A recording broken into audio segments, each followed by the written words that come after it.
Okay, so if you do only have a limited contribution, how do you deal with this situation? How do you buy property? Well, I know it's a four-letter word and quite a small one, but it can be very powerful for you. Clearly there's a benefit of gifts. And it's amazing, when people come to me and say, I want to buy a property, and I say, well, unfortunately, you need to get access to this money. The amount of people who do, from all sorts of bizarre sources, find monies which allow them to buy. Often they go to mum and dad and say, I want to buy a property. And mum and dad say, well, here you go, at least it gets you out of our house. That'll be lovely, thanks ever so much. And away you go, take the money and leave. Okay, so a gift is another option for you.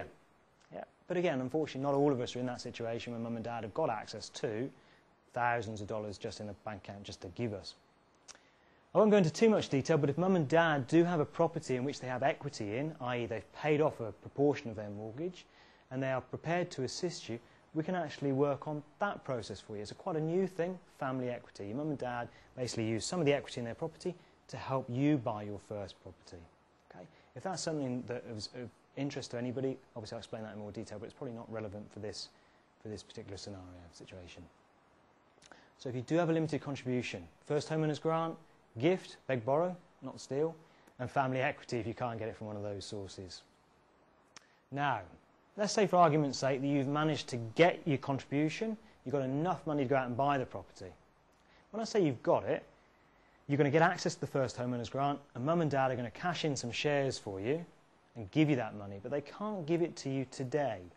Can't give it to you today. But you want to go and buy this property, you want to go and sign the contract today with the agent that's selling the property. What's the agent going to ask for? The agent's going to ask for 5 or 10%. You can generally negotiate. It used to be law, it was 10%. That law isn't in place anymore. You now have the ability to negotiate. You might be able to get it down to 5. But even on a $250,000 property, you'd be looking to find a deposit of $25,000 or $12,500 if you manage to find it below. So where are you going to find that money? You'll get it, you just haven't got it today. Deposit bonds, if you haven't heard of them before, you can actually access. Okay, they'll cost you about $300 or $400, and they are exactly as their name suggests, a bond. They're a guarantee to the person you're buying the property from. And you're saying to the person you're buying the property from, look, I'm going to give you the 100% of the cost of the property, but I'm not going to give you 10% today and 90% at settlement. I'm going to give you nothing today apart from this guarantee, and I'm going to give you 100% at settlement. So at settlement you'll have all your monies, I just can't give you the deposit today. Obviously if I default, if I can't find that money at settlement, that guarantee kicks in and you will be given your 10% from the company who provides these deposit bonds. So if you can get the contribution but you just can't actually access it today, again, don't worry. Obviously it all comes at a cost and I appreciate that, but there are avenues to get around these things. Okay? All right. Okay, so we've worked out how much we can borrow. Contribution, certainly a big word, I think.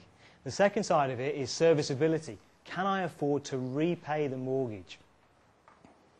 And in terms of serviceability, it's a very simple equation. It's your income less your expenses. That's what the bank will be looking at. How much does this person earn? What are their expenses? Now, the first thing I have to say, and if there's only one thing you take away from this presentation, I'd like you to take this away. Okay? Different banks calculate serviceability in different ways. So if you go to one lender, you go out, you don't use a mortgage broker, you just walk into a high street branch and you say, I'd like to borrow this amount of money, and they say, I'm sorry, your income minus your expenses doesn't look like you can afford it, doesn't necessarily mean that all of the others will not lend to you. All calculate in very different ways. To give you an example, on Friday, day before yesterday, lady phoned me up, wanted to buy a property. In fact, she wanted to buy her third property, to be specific. Okay? And when I put in the figures into my little calculator there, it looked like none of the 27 lenders that we deal with she could service, or none of the 27 lenders reckon that she could service their loan. Okay? We did a little bit more investigation with this particular client, asked for some clarification on details, found out that the group certificate, the PAYG summary that she'd given to me, didn't include her pay increase, for example. Okay? And I actually went and did a bit more investigation, and we did actually find, with a little bit further investigation, that 3 lenders would actually deem her to be serviceable, i.e. they thought that she could repay the loan. So just because you walk into the first person and they say, sorry, we don't think you can service it, it doesn't mean that there isn't a lender out there who probably would think that you can service it. Okay, I'm not sure I've explained that clearly, but I hope the message was across. So if the first person says no, don't give up hope.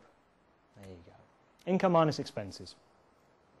I think it would be reasonable to say in terms of it, I say different lenders calculate in different ways, but it would be reasonable to say that if you're on a PAYG, if you're employed by somebody, most lenders will look at your last 12 months' salary. Okay, so if you're earning and you've been in the same job for the last 12 months, most lenders will take all of that income into account. Not all. Some will look at you if you've been in the job for 6 months. Some will look at you if you've been in the job for just 3 months. Okay, so it does vary one to another. Okay. But in terms of income, again, like I say, different lenders calculate in different ways. Some will take into consideration if you're on a casual wage. Anybody here work in sales? Work in sales? I don't know if you get... Yeah? So a lot of salespeople get paid commission. I used to work for Yellow Pages, for example. A lot of the salespeople used to get paid large amounts of commission. A significant portion of their salary was commission. Some lenders will take that into consideration, some won't. Okay? Casual contract, all sorts. Cut a long story short, again, if you're in a situation, generally most lenders are looking for you to be employed for the last 12 months, but even if you haven't been, it's not a problem. Okay? Different lenders look at different ways. I think I've over-talked that a bit. The other thing is, anybody in this room self-employed?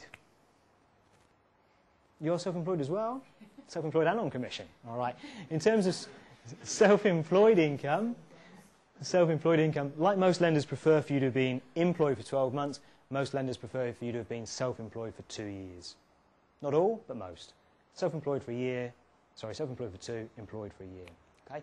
It is reasonable to suggest, though, that if you are looking to borrow some money, it's probably not the best time to start shifting around in jobs.